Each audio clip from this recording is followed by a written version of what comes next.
दोस्तों, इस दुनिया में हर कोई अपने जीवन में कुछ बड़ा हासिल करना चाहता है। सफलता, सम्मान और दूसरों के दिलों में जगह बनाना। लेकिन क्या आपने कभी सोचा है कि वह कौन सा साधन है जो हमें इस मुकाम तक पहुंचा सकता है? वह कोई और नहीं बल्कि हमारे शब्द हैं। जी हाँ, हमारे शब्दों में इतनी ताकत है कि वे किसी की दुनिया बदल सकते हैं। हमारे शब्द तीर की तरह होते हैं। एक बार छोड़े गए तो वे गहरे प्रभाव छोड़ते हैं। इनसे हम किसी को खुश कर सकते हैं, किसी का मन बदल सकते हैं या फिर किसी को निराश भी कर सकते हैं। इसलिए सबसे पहले हमें यह समझना होगा कि शब्द केवल संवाद का माध्यम नहीं है, बल्कि वे एक ऐसा अस्त्र है जो सही तरीके से इस्तेमाल किया जाए तो हमें कामयाबी की ऊंचाइयों तक पहुंचा सकता है। दोस्तों, इस दुनिया में सबसे ताकतवर हथियार कोई तलवार या बंदूक नहीं है, बल्कि हमारे अपने शब्द हैं। शब्दों में वह शक्ति है जो इस दुनिया को हिला सकती है, लोगों के दिलों को जीत सकती है और ज़िंदगी को पूरी तरह बदल सकती है। आपने देखा होगा, कई बार एक इंसान जिसकी शक्ल सूरत इतनी आकर्षक नहीं होती, फिर भी वह लोगों का दिल जीत लेता है। वह इज्जत, शोहरत और दौलत हासिल करता है क्योंकि वह जानता है कि कैसे सही तरीके से शब्दों का इस्तेमाल करना है। सोचिए कि आपने कभी ऐसे इंसान को देखा है जो देखने में साधारण हो लेकिन लोग उसके दीवाने हो? क्या ऐसा व्यक्ति आपके जीवन में कभी आया है जिसने अपने बोलने के तरीके से आपको प्रभावित किया हो? ऐसे लोग जीवन में नाम, शोहरत, इज्जत और दौलत कमाते हैं सिर्फ अपनी बातों से। आपने देखा होगा, कई लोग पढ़ाई लिखाई में तो कमज़ोर होते हैं लेकिन अपनी बातों से ही कामयाबी की सीढ़ियाँ चढ़ते जाते हैं। ऐसा इसलिए क्योंकि वे जानते हैं कि सही समय पर सही तरीके से सही शब्दों का इस्तेमाल कैसे करना है। याद रखिए, बोलने की कला सीखने के लिए आपको किसी विशेष शिक्षा की जरूरत नहीं, बस आपको अपने अंदर आत्मविश्वास को जगाना है, अपनी भावनाओं को शब्दों के माध्यम से सही तरीके से व्यक्त करना है। जब आप इस कला को माहिर हो जाते हैं तो फिर कोई भी मंजिल आपके लिए दूर नहीं रह जाती। शब्दों का जादू इतना शक्तिशाली होता है कि वह रोते हुए को हंसा सकता है और हंसते हुए को रुला भी सकता है।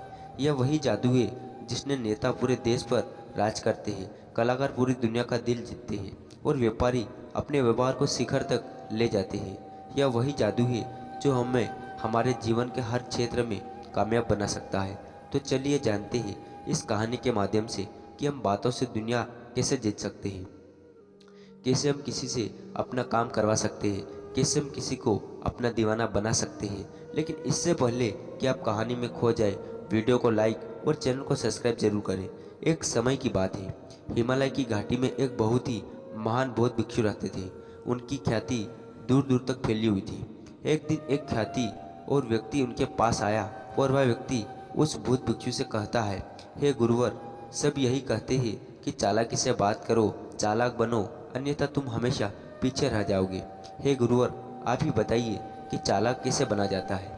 क्या आप हमें चालाक बनने के बारे में कुछ बता सकते हैं? बौद्ध भिक्षु ने उस व्यक्ति की सारी बातें बड़े ही ध्यान से सुनी और उसके बाद मुस्कुराते हुए कहा, उस व्यक्ति से कहते हैं, तुम मेरी बात बड़े ध्यान से सुनना और मैं तुम्हें बताने वाला हूँ वह बहुत ही महत्वपूर्ण है, इसलिए इसके एक एक शब्दों को बहुत ही ध्यान से सुनना और इसे समझने का भी प्रयास करना।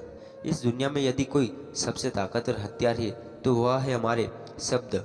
फिर चाहे वह शब्द लिखे गए हो या फिर बोले गए हो, यह शब्द एक ऐसा हथियार है जिसका यदि सही समय पर, सही व्यक्ति पर और सही तरीके से इस्तेमाल किया जाए तो आप अपनी पूरी ज़िंदगी बदल सकते हैं। और इतना ही नहीं, यदि हम चाहें तो अपने शब्दों को फूलों की तरह भी इस्तेमाल कर सकते हैं और यदि हम चाहें अपने शब्दों को तीरों की तरह भी इस्तेमाल कर सकते हैं।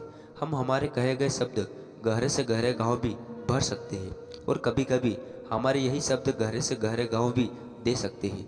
हमारे शब्द में इतनी ताकत होती है, यदि आप चाहें तो अपने कहे गए शब्दों से किसी की ज़िंदगी बना सकते हैं और चाहे तो आप अपने इन्हीं शब्दों से किसी की ज़िंदगी बर्बाद भी कर सकते हैं। हमारे शब्दों में इतनी ताकत होती है कि आप चाहे तो दूसरे के जीवन में खुशियाँ भर सकते हैं और यदि आप चाहे तो इन्हीं शब्दों का इस्तेमाल करके उनके जीवन में दुखों का सैलाब ला सकते हैं। आप चाहे तो इन्हीं शब्दों से किसी के रिश्ते बना भी सकते हैं और यदि आप चाहे तो इन्हीं शब्दों से किसी के रिश्ते तोड़ भी सकते हैं। आपके अब कहे गए शब्द आपको कामयाबी भी दिला सकते हैं और वही आपके कहे गए शब्द आपको पूरी तरह से तबाह भी कर सकते हैं। शब्द न केवल एक इंसान को बल्कि पूरे परिवार को, पूरे शहर को और पूरी इस दुनिया को बर्बाद करने की और निर्माण करने की ताकत रखते हैं। इसलिए शब्दों को इस दुनिया का सबसे ज़्यादा ताकतवर घातक हथियार माना जाता है। इसलिए हमें अपने शब्दों का इस्तेमाल सही ढंग से करना चाहिए ताकि उसका इस्तेमाल करने हमें दूसरों को भी भला पहुँचे। और इसलिए मैं आज तुम्हें शब्दों के कुछ जादू के बारे में बताने वाला हूँ। और अब आपके मन में अब प्रश्न उठ रहा होगा कि क्या शब्दों में भी जादू होता है? तो हाँ, अवश्य ही शब्दों में जादू होता है, लेकिन यह दिखता नहीं है, परंतु इसका असर आपको अवश्य नजर आता है। हमारे शब्दों में कमाल का जादू होता है। यह चाहे तो रोते हुए को हंसा दे और हंसते हुए को रुला दे, किसी की दुनिया में खुशियाँ भर दे तो वही किसी की दुनिया में दुखों का सैलाब भर दे। शब्दों में ऐसा जादू होता है जिससे हर इंसान आपकी तरफ खींचा चला जाएगा। जो इंसान शब्दों का जादू जान गया, इस संसार में उससे बड़ा जादूगर और कोई नहीं हो सकता। लोगों से बात करना, उनसे अपने कामों को मनवाना, यह एक कला है और यह कला आपको सीखनी चाहिए। इसके बाद आपको कुछ भी सीखने की कोई आवश्यकता नहीं पड़ेगी, बस आपको बोलने की कला आनी चाहिए। इसके बाद हर कामयाबी आपकी होगी। आप जिस इंसान को भी चाहेंगे वो आपकी तरफ आकर्षित होने लगेगा। और यह बोलने की कला सीखने के लिए आपको कुछ धन खर्च करने की भी आवश्यकता नहीं। आपने देखा होगा कि कई लोग बहुत ज़्यादा पढ़ाई तो करते हैं, लेकिन उनके पास बोलने की कला नहीं होती, जिस वजह से वो अपने जीवन में कभी सफल नहीं हो पाते। लेकिन आपने वहीं पर कुछ ऐसे भी लोगों को देखा होगा जो पढ़ाई लिखाई में तो बहुत कमज़ोर रहते हैं, लेकिन बोलने की कला में वह माहिर होते हैं और वह लोग अपने जीवन में लगातार सफलता की सीढ़ी पर चढ़ते चले जाते हैं और उन्हें रोकने वाला भी कोई नहीं होता।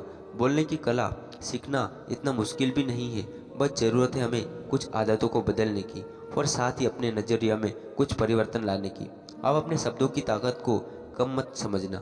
आपने देखा होगा केवल एक नेता पूरे देश में कैसे राज करता है, और वह भी केवल अपने बोलने की कला से। हमारे शब्दों में इतनी ताकत होती है कि वह अंदर से मरे हुए इंसान में भी फूंक डाल सकती है, उसे एक नई जिंदगी दे सकती है। इसलिए आज हम यही जानने वाले हैं कि अपने शब्दों का इस्तेमाल हम कैसे कर सकते हैं, अपने शब्दों से हम ज़िंदगी में कामयाबी कैसे हासिल कर सकते हैं और सभी लोगों को अपने शब्दों से हम अपनी ओर कैसे आकर्षित कर सकते हैं। लेकिन आपको उससे पहले यह 3 महत्वपूर्ण बातों का ध्यान रखना होगा। जब भी आप शब्दों के तीर चलाने के बारे में सोचें तो सबसे पहले आपको यह सोचना जरूरी है, यह तीर मैं किस पर छोड़ रहा हूँ और यह तीर मैं क्यों छोड़ रहा हूँ और इस तीर का परिणाम क्या होगा। आप तो जानते हैं कि ऊपर वाले ने हमें 2 कान और 1 मुंह दिया है ताकि हम सुन और ज़्यादा बोले कम, और जो कम बोले उनके सोचने और समझने की क्षमता भी अधिक बोलने वालों से कहीं ज़्यादा होती है और वह किसी भी काम में अपना 100% देने में पूरी तरह से समर्थ होते हैं। इसलिए यदि आप भी जीवन में चालाक बनना चाहते हैं तो अपने शब्दों का सही तरीके से इस्तेमाल करना चाहिए। आपको इन 8 बातों को ध्यान देना होगा, आपको इन 8 बातों को गांठ बांधनी होगी और इन बातों को अपने जीवन में उतारना होगा। और हाँ, एक बात अवश्य ध्यान रखिएगा, चालाकी से बात करने का अर्थ यह भी नहीं होता कि आप स्वार्थी बन जाए और किसी का गलत फायदा उठाए। हमें चालाकी से बात करना इसलिए सीखना चाहिए ताकि हम इससे अपना और दूसरों का फायदा कर सके, ना कि हमें किसी का गलत फायदा उठाना चाहिए और ना ही हमें किसी को फंसाना चाहिए। बल्कि हम जितना भी लोगों से अच्छी तरह से बात करेंगे उतना ही लोग हमें पसंद करेंगे, हमारी इज्जत करेंगे और हमारी बातों को भी वह बड़े ही ध्यान से सुनेंगे, वह हमारी कद्र करेंगे और लोगों की नज़रों में इस समाज से हमारा मान सम्मान और गौरव बढ़ेगा। इसलिए यदि आप इस समाज में रहना चाहते हो तो इस समाज के अनुसार आपको सोच समझकर चालाकी से बात करना सीखना होगा। आगे वह बौद्ध भिक्षु उस व्यक्ति को पहली बात बताते हुए कहते हैं कि हम अपनी बातों को कम से कम शब्दों में व्यक्त करना सीखो, क्योंकि बुद्धिमानी का मतलब होता है कि चीज़ों को आसान बनाया जाए। यदि आप अपनी बातों को दूसरे व्यक्ति को कम से कम शब्दों में नहीं समझा सकते तो वह अपनी बात नहीं सुनना चाहेंगे, उसे आपकी बातों बोर लगने लगेगी और वह आपसे दूर भागने लगेगा। आपने देखा ही होगा कि आपके आसपास कोई ना कोई व्यक्ति जरूर होगा जो अपनी बातों को बहुत गुस्सा फिर आप बहुत गड़ा चढ़ा कर बोलता है, और ऐसे व्यक्ति पर आप कैसे महसूस करते हैं, ठीक वैसा ही आपने वह सामने वाला व्यक्ति आपके लिए महसूस करेगा। क्योंकि आजकल अक्सर लोग बातों को इधर उधर घुमा कर ही करते हैं, उन्हें सीधी बात करना अच्छा ही नहीं लगता। लेकिन वह यह भूल जाते हैं कि वह अपनी बातों को भी ज़्यादा मुश्किल कर रहे हैं, जिससे उनकी बातों में कोई भी दिलचस्पी नहीं लेता। इसलिए आपको इस बात का ध्यान जरूर रखना चाहिए कि अपनी बातों को कम से कम शब्दों में लोगों तक पहुंचाए, और यही बुद्धिमानी है, क्योंकि आजकल के दौर में हर किसी के पास इतना टाइम नहीं है कि वह आपकी लंबी चौड़ी बातें सुन सके। सभी के पास अपने अपने काम हैं, सभी अपने अपने कामों में व्यस्त है, अपने जीवन में व्यस्त है, और आप खुद ही अपना समय क्यों बर्बाद कर रहे हो? जब आप किसी की बात को केवल 1 मिनट में कह सकते हो, तो आप उसके लिए आधा घंटा क्यों लगा रहे हो? जितना ज़्यादा आप कहेंगे उतने ही सस्ते आप महसूस होंगे।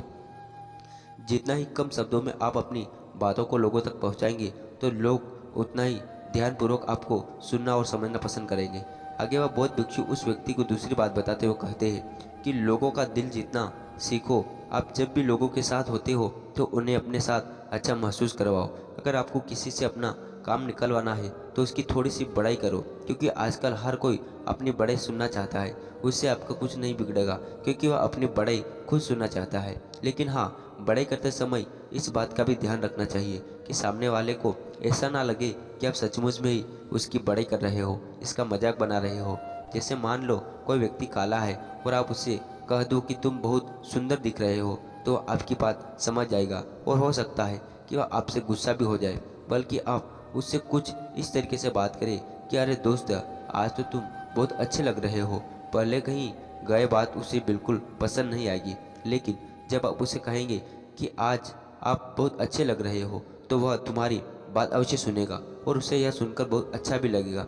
इसलिए पहले वह उन्हें वह दीजिए जो उन्हें चाहिए, और फिर वह अपने आप ही आपको जो चाहिए वह देने को तैयार हो जाएंगे। फिर बौद्ध भिक्षु तीसरी बात बताते हुए कहते हैं कि जो भी बोलो विश्वास के साथ बोलो। अपनी बात रखने में कभी शर्माओ मत। अपनी बात को पूरी आत्मविश्वास के साथ रखो। आपने देखा होगा कि हम में से कई लोग अपनी बात रखने में शर्माते हैं। फिर भले ही वह उस विषय के बारे में अधिक जानकारी रखता हो, लेकिन वह लोगों से उस विषय के बारे में बात करने में शर्माता है, जिस वजह से लोग उसकी बातों पर विश्वास नहीं करते।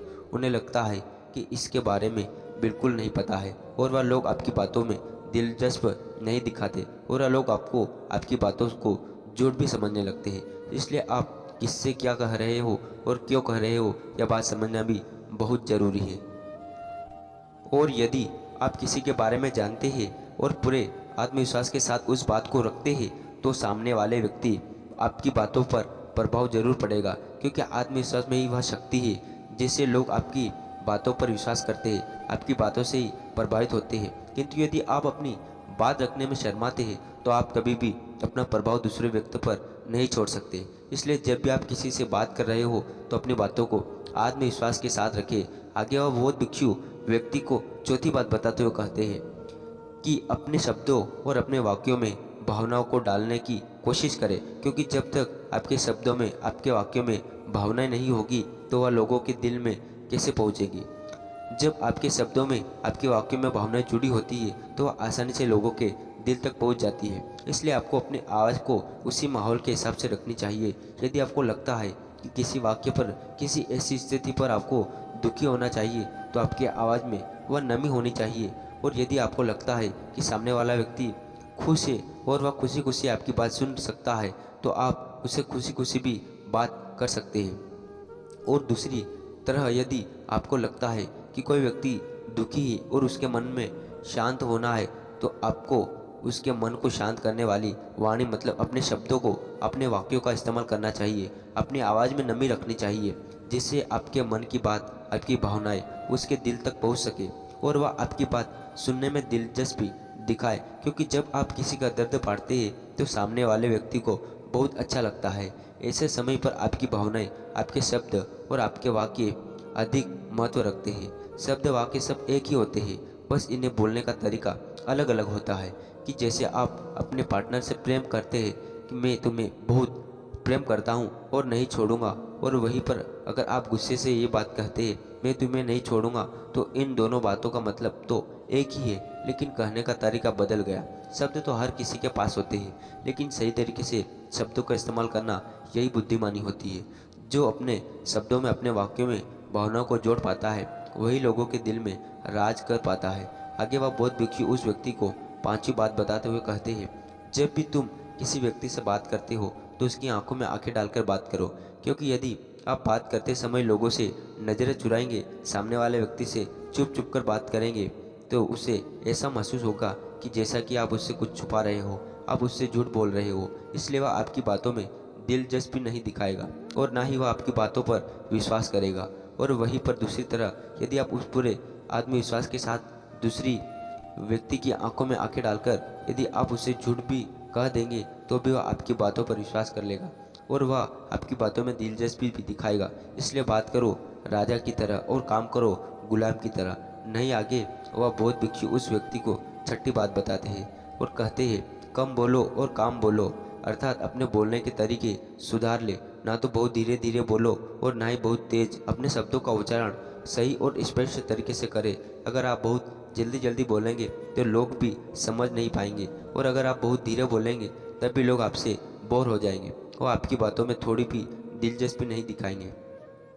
यदि आप बहुत चिल्ला चिल्ला कर बोलेंगे तब भी लोगों को आपकी आवाज़ पसंद नहीं आएगी, और यदि आप बहुत धीरे धीरे बोलेंगे तब भी लोगों को तक आपकी आवाज़ नहीं पहुंच पाएगी, आपकी बातों पर असर भी नहीं होगा। इसलिए अपनी बातों को साफ और स्पष्ट रखें, अपने शब्दों को साफ और स्पष्ट रखें, ताकि वह लोगों को अच्छी तरह से समझ में आ सके। क्योंकि अक्सर यह देखा गया है कि जब भी कोई इंसान बोलना शुरू करता है तो उसके शुरुआती 90 सेकंड या कहते हैं कि उसे सुनना पसंद करेंगे या नहीं, और यह भी बताता है कि वह व्यक्ति एक कुशल व्यक्ति है या नहीं। यदि आप 90 सेकंड तक लोगों को अपनी बातों में रोक सकते हैं और यदि लोग आपकी बातों में 90 सेकंड तक रुचि लेते हैं, तो इसका अर्थ यही है कि वह लोग आपकी बातों को सुनना चाहते हैं, आपकी बातों को समझकर, और वह लोग आपसे जुड़ना भी चाहेंगे। किंतु अक्सर यही देखा गया है कि कुछ लोग बहुत चिल्ला चिल्ला कर कहते हैं और कुछ लोग बहुत धीरे धीरे कहते हैं, जिससे उनके शब्द ही समझ नहीं आते। इसलिए शब्दों को स्पष्ट रखिए। आपको उतना ही आवाज़ में बोलना चाहिए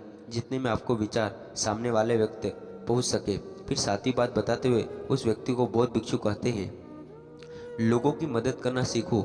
जब भी आप किसी की मदद निस्वार्थ भाव से करते हो तो सामने वाला व्यक्ति भी आपकी मदद करने के लिए अवश्य तत्पर रहेगा। जब भी आपको आवश्यकता होगी वो आपकी मदद अवश्य करेगा, क्योंकि आपने बुरे वक्त उसका साथ दिया था और वह भी बुरे वक्त में आपका साथ देने के लिए हमेशा तैयार रहेगा। आपने अपने घर में अपने बच्चे को देखा होगा, जिनका मन बिल्कुल साफ होता है, जिनके मन में कोई भी स्वार्थ नहीं होता है, और जब उन्हें कुछ चीज़ चाहिए होता है तो जैसे आप कहते हैं वह बिल्कुल वैसा ही करते हैं। आप कोई भी काम उनको कहते हैं तो वह उस काम को तुरंत ही कर देते हैं। इसलिए निस्वार्थ भाव से लोगों की मदद करना चाहिए, जिससे आपके मन को भी शांति मिलती है और आप एक सुकून महसूस करते हैं, और साथ ही आपके सोचने और समझने की क्षमता भी बढ़ने लगती है। और आठवीं और आखिरी बात बताते हुए बौद्ध भिक्षु उस व्यक्ति को कहते हैं कि इंसान को सुनने की आदत डालनी चाहिए।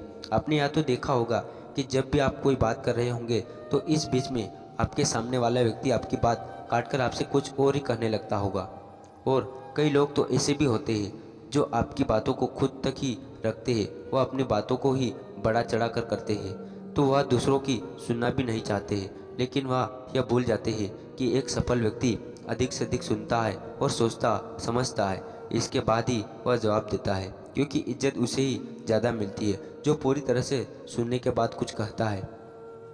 इतना कहकर वो बौद्ध भिक्षु शांत हो गए और वह व्यक्ति उस बौद्ध भिक्षु को धन्यवाद करके वहाँ से चला गया। तो दोस्तों, उम्मीद है कि आपको इस कहानी से एक अच्छी सीख मिली होगी। यह कहानी आपको कैसी लगी हमें कमेंट बॉक्स में ज़रूर कमेंट करके बताएं, और साथ ही इस कहानी को अपने दोस्तों के साथ ज़रूर शेयर करें, ताकि उन्हें भी इस कहानी से कुछ सीखने को